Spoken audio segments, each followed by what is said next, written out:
playWill Kershaw, Machado be on Dodgers next season?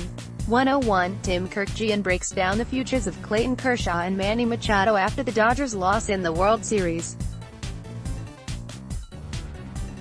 101, 9:12 p.m. ET Los Angeles. Dave Roberts is expected to return as manager of the Los Angeles Dodgers, as is the entirety of his coaching staff. Front office executives Andrew Friedman and Farhan Zaidi strongly suggested during a joint news conference from Dodger Stadium on Thursday. Friedman, who recently finished his fourth season as the team's president of baseball operations, said the two sides made a significant amount of progress on extension talks dating back to spring training and decided to table those discussions only because the focus was shifting toward the upcoming season. Asked which obstacles he foresees with regard to signing Roberts to another contract, Friedman provided a succinct answer: "I don't." Zaidi, the team's general manager, said contracts for Roberts and all of his coaches should be finalized in the next week or two. Moments later, however, The Athletic reported that third base coach Chris Woodward is a strong candidate to become the Texas Rangers' new manager. "We talked throughout the year about how optimistic we are that we're going to work together for a long time," Friedman said of Roberts, "and we remain that way." Clayton Kershaw and the Los Angeles Dodgers have agreed to extend the deadline for Kershaw to decide on exercising or declining his contract option until Friday at 4 p.m.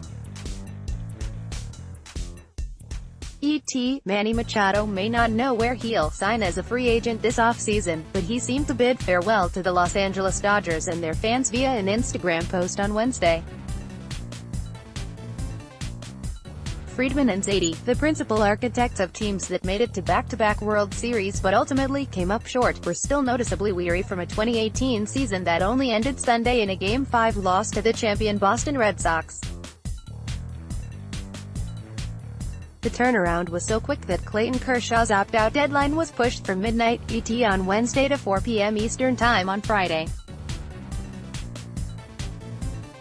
The same took place with the 2019 club option for corner infielder David Freese, although that option was declined Thursday and Freese later signed a one-year, $5 million deal, per multiple reports. Kershaw, owed $65 million over the next 2 years, can choose to become a free agent for the first time in his career. The Dodgers ace would do so with the hope of extending a similar average annual value over the course of a longer contract, but both sides are working toward a resolution before Kershaw ventures into the open market. Friedman described the negotiations as pleasant, then Zaidi chimed in, "I was going to say, ongoing." He joked, "Ongoingly pleasant." Friedman conceded, "Obviously he's made as much of an impact as you can on an organization in terms of the success we've had, not just on the field, but from a culture standpoint, in terms of bringing up young pitchers and kind of emulating the work ethic, the drive," Friedman said. "But beyond that, as we look out, we have a couple days here. We're going to continue to have those conversations, and when we get to a point of being able to announce something, it'll be easier to go into more detail." Outside of Roberts, Friedman was unable to provide definitive answers on several of the Dodgers' most pressing questions.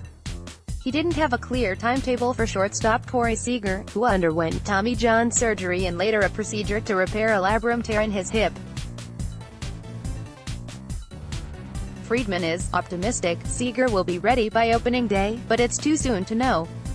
Nor did Friedman know what to expect from Julio Urias, the talented starting pitcher who returned from shoulder surgery in September and helped out of the bullpen. "Urias will impact our 2019 team in some capacity," Friedman said. And he was vague on the possibility of once again exceeding the luxury tax threshold over the offseason. "It's not something that we've really gotten into at this point," Friedman said. "More than that, there's no question that we have plenty of resources to win a World Series next year." The Dodgers made 2 consecutive trips to the World Series for the first time since 1977 to 1978. They overcame a lot of adversity, 10 games under .500 in the middle of May, a 3-9 record during a crucial stretch in the middle of August, to win the franchise's 6th consecutive division title, then advanced to the Fall Classic by winning Game 7 of the National League Championship Series on the road against the Milwaukee Brewers.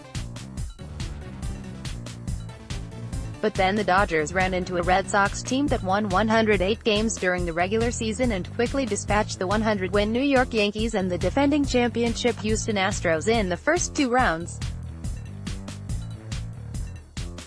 The Red Sox eliminated the Dodgers in 5 games, winning 2 close ones in Fenway Park, overcoming a late 4-run deficit in Game 4 and beating Kershaw in Game 5. We have a lot to be proud of, getting back to the World Series and losing to a very worthy opponent, Zaidi said. There's a difference between not being fully satisfied and not getting to your ultimate goal and feeling like you need to dole out blame. A lot of blame has been directed at the Dodgers in the wake of their loss, at Friedman and Zaidi, for constructing a lineup with too many platoon players and not adding enough bullpen help, and at Roberts, for sitting some of his best hitters against lefties in the first 2 games against Boston and for removing Rich Hill too early in Game 4. Friedman said the central theme of the World Series disappointment was how much we struggle defensively, which put the bullpen in a vulnerable position. But Friedman and Zaidi will continue to exploit their lineup depth to create matchup advantages, fully confident in its long-term benefits. And they still don't buy into the notion of paying a premium for non-closers because relief pitcher volatility remains so high. Friedman and Zaidi also stood by Roberts' decisions, ones that got him booed at Dodger Stadium moments before what ended up being the season finale. As a general point, we both feel very strongly that those decisions, those strategic decisions, are the result of a process, said Zaidi, who has reportedly been contacted by the San Francisco Giants about the possibility of running their baseball operations department. Dave's process is having conversations with us, having conversations with coaches, trusting his own gut, trusting what he sees as these games unfold. We believe, and we continue to have full confidence in, his process. Sometimes things turn out your way, sometimes things don't. That's baseball. That's the beauty of this game.